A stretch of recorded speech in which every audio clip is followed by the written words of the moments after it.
I'm gonna say this boldly. You don't have a user problem. You have an onboarding problem. Most users drop off after the first experience or the initial session when dealing with mobile apps. And onboarding helps users decide if they want to stay or be gone. This is why you should be adding really concise, fluid, and functional onboarding to your mobile apps. And that's what we're gonna talk about today. So if that's your jam, like it is mine, let's dive in. And you may get a bonus at the end, so stay tuned. A user downloads your app, they open it, and they see way too many screens and buttons and really no direction. In that instance, they leave. Now imagine an app that adjusts onboarding based on the user's behavior and guides them step by step through the process. That's AI onboarding. Less confusion and way more action. If you want more information on how to gain and retain users, retention, and keep them engaged, click that link below. I'd be happy to share with me and my team on how to use gamification and game methods and all of these strategies we teach to help improve and scale your app. Don't hesitate. Let's go. So yes, it's that strange space where you have users who come in and you'll have a different subset of users. You have ones who've gone through a variety of different apps, power users, if you will. And so they kind of have an idea of what those steps are. And then you have a subset of your users that need a little bit of guidance. AI and onboarding strengthens that experience to help them navigate through those things and learn instantly. One thing you don't want to do is have users feeling like they're confused or not knowing what's going on at the onset of downloading your app. That's a huge no-no, and we want to avoid that as much as humanly possible. I'm going to give you some reasons of why you need to be adding it into your mobile app. First one, it speeds up time. We're talking about time to value here. Meaning when you download the app and you open it and you go through the motions, you want to get to what substance is for you right away. There's no ads, no dilly-dallying, no hee-hee-ha-ha, no rummaging or searching through some things. No, you came here for a specific reason. You had a purpose. And once you have that purpose, you want to establish and build on that right away. Adding an onboarding experience helps guide you there initially, and it gets you closer to the value you're looking for in such, if not a small, immediate amount of time. The second thing it does is reduce confusion. There's several apps where certain icons, certain buttons you think would work or function in a manner which you're used to after seeing patterns, and they don't. That is probably how or why they chose to design and build the product in that way. It doesn't mean you don't understand what's going on. It's just you don't know what they're using those things for. You can check out another video that I'll put somewhere here that goes over the patterns that have been researched and studied so that we are familiar with how apps and tech and software builds work. But in this instance, when you add some onboarding and coaching and guiding, you can eliminate the confusion early on. It'll stop them in their tracks from thinking that, oh, I'm the dumb one. I don't know what's going on here. That's never something you want to have a user feel when they're looking at your app. And the third thing you want to do is improve your activation rates. There are stats that happen when users download your app. That's a stat. When they open it, that's a stat. When they engage and the length of time that they engage with it, those are all metrics that allow you to track how users are consuming your product. Those you want to improve upon, especially the engagement portion. They're actually taking the moment out of all the millions of apps that are out there. They're selecting yours to download it. They're paying you in attention. And that is the largest currency we have right now. They're paying you with their attention span. And you want to serve them and give them the best value right away. Don't overlook that. And when you do, that's when you hit major drop off. So adding these onboardings improves the activation rates, and the other metrics tend to follow. So doing those things, adding onboarding, will actually help you increase in ways that you probably weren't even thinking of. Now that you know why you should be doing it, let's discuss what that actually looks like. What an improved onboarding looks like is a personalized onboarding flow. This caters directly to you, your needs, and how you're showing up to this application. Maybe you only focus on the search functionality. Maybe you only focus on the shopping experience. Whatever that is, personalized onboarding flows can allow the application to shape around your needs and cater to that. And that's something that's vital, something you can see when you're adding it to your product. Another thing is tutorials that are dynamic and they're based on user behavior. So if, for example, you are a new user, you're going to get served one experience versus someone who's returning. You may get shown a different experience, and those tutorials may cater to a variety of different actions that you are designed to take. When you are exposed to an app for the first time, it's a lot different than you returning back to that app. So the experience for you should be different. And that's what you can expect if you do this properly. What that also looks like is prompting or guidance as a whole. This would be kind of a smart and an intelligent way where they guide you through the process step by step. We've seen this in a lot of video games, journey experiences, and things of that nature to help move you along through the process. Whether you're onboarding or you're on the fence about transitioning to a free account versus a pro, whatever that looks like for you, these guides will help you do that. And that is something that'll strengthen your connection when working through a user flow and an onboarding experience. Now that we're clear on the why and what that looks like, let's talk about how to do it. We're going to go through the step-by-step process to understand what implementing this looks like. I know you're getting value because you're continuing to watch this, so give this a like. I won't pull out the iPad this time, but we're going to talk about this. What you want to do is identify that aha moment. This is the first real piece of value that a user gets. When they're actually going through the process and moving through your app, what's that real aha moment for them? What clicks that the value is here or it has arrived? This is what you really want to identify. If you do that, and the sooner in which you do that, you'll have a really good basis to move from because it's clear. The second step you want to do is track where things are going off in the onboarding process. Where are users dropping off? Where are they not continuing? Where are they having friction? This is a clear-cut sign on what areas you can improve on without diving deeper. And this is an overview, but you can also go into detail to figure that out as well. But identifying is what's most important at this stage. Step number 3, you want to then segment your users. This is being able to bucket them in certain areas. You'll have your new users that are operating in one way, bucket A, and then you'll have your returning users that are doing another thing in bucket B. And because you've segmented, you're able to then identify what's happening here versus there, and you move forward from there. Step number 4, then you add AI, you add a model, a recommendation engine, you add something to then adapt the onboarding in real time. As users are moving through, they're showing you their steps, they're showing you how they're navigating. You can use small features and things to identify those patterns and adjust accordingly.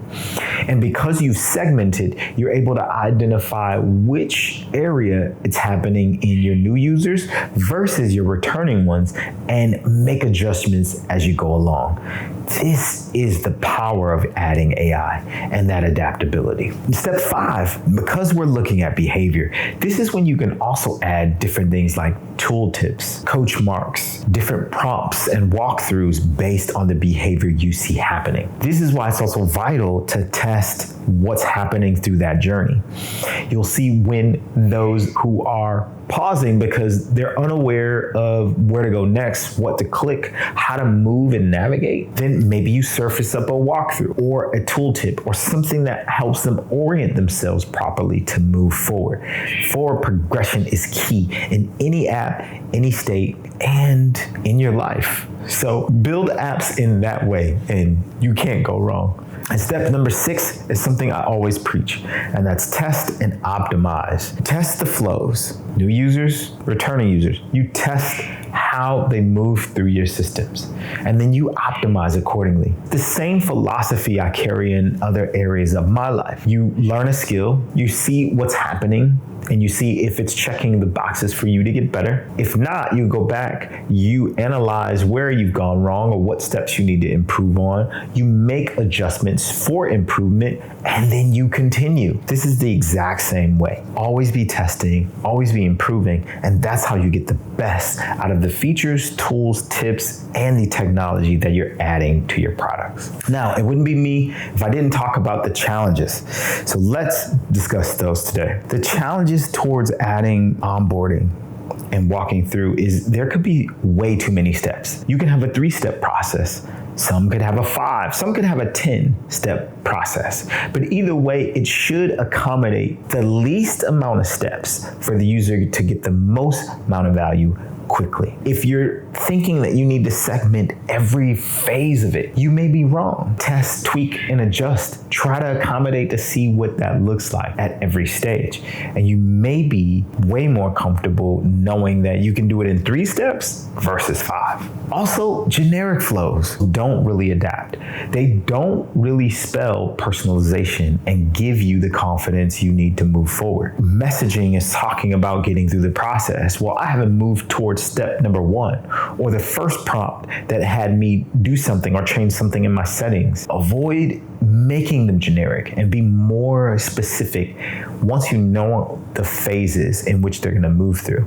That's why that step is key. People overlook it thinking they can put a blanket statement or use ChatGPT or whatever to create these messages and just stick them there.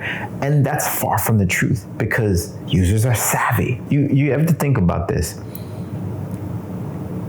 People are using technology 99.9% of the time, way more than they did before. You can use apps to do anything in your life. You can call 911, you can shop, you can do banking transactions, you can pay insurance, you can do whatever you want based on apps that are out there. Don't think being generic in your approach is going to satisfy the user base that you're looking to garner. Think in terms of how they operate. And that will be your best solution towards scaling. And then the last thing you need to be aware of in this instance is the timing of notifications or prompts. Some surface right away. Some surface after you take an action. Some are just oblivious and they don't show up at all, thus making things challenging as it is. You want to be on the former side where you accommodate, make adjustments, and move through things earlier than later. If you can avoid those few things, I think you'll have a really good basis and a really good experiment to undertake. And when you do that, you will get informed on what users like, what they appreciate, and what's best for your product. Since we're going through onboarding and we're going through phases to guide a user, let's jump into my device. I'm going to use my cell phone. And I'm going to jump into an app called Mobbin. This is one of the greatest resources you can have when you're looking at references, when you're looking at screens to kind of identify or mirror things off, or even gain inspiration from. It's free to join, to look at things. There also is a pro account where you get more incentive, more features. I'm not sponsored by them, but I do feel like they have the best sort of repository of good applications, technology that's out now, really good reference point. So I'm going to dive right in and I'm going to walk you through some of these things that I see in certain apps right away. Let's do it. So I'm in Mobbin, right? And I'm under the function, the feature search of onboarding. And one of the ones that stand out to me is one of the great streaming services we have out now. So let's dive into Netflix onboarding process and what you need to take note on that'll help you in your product. So first, when you land on it, you're going to see information. It's going to tell you what to expect. It shows the brand first, and then it communicates what you need to go through. You have this information to log in. You give them a data point. You verify, because that's key with spam and all these other things. You go through that process, and then it shows you what's next. This is clear. Once you've completed the task it requested, now you have the ability to move through it easily. And it clearly shows you where your information is, whose profile, all of these things to make it easier for you to get the most value out of the application. That's Netflix. That's app one. Let's move to an app called Tide. Now, this is an application that lets you kind of look for mental health, mental clarity, and kind of sets your life around your target preferences. And if you customize it right, it can bring you that mindfulness that you're really looking for, sending you notifications on where to take breaks, wins, things of that nature. So let's dive into that application. So you have a really good basis to see when you need to take moments to inhale, exhale, and just decompress. Tide is a really good app for that. So once you land on it, now you get some information about mindfulness. Then it allows you to start. And in the beginning, you set your goal. You have the ability of communicating what's your target bedtime, what you're feeling, what that looks like. This is to then customize the experience of this app for you. Now, once that happens, you can then really start to get the most value out of the app, because in these moments, you can then take moments to decompress, inhale, exhale, so the app can work for you.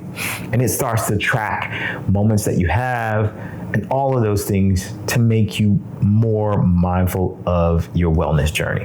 One in Netflix and how that changed for the user there. The next in Tide and how it catered to preferences there. We'll go through one more so you can see the range of these and how they actually work for you, as opposed to a standard kind of cookie cutter template and forcing it to work for you when your app may not be accommodating to the user in that way. So let's dive into the next one called Yope. Like Nope, but with a Y. And this allows you to connect with friends. It's more of a social application.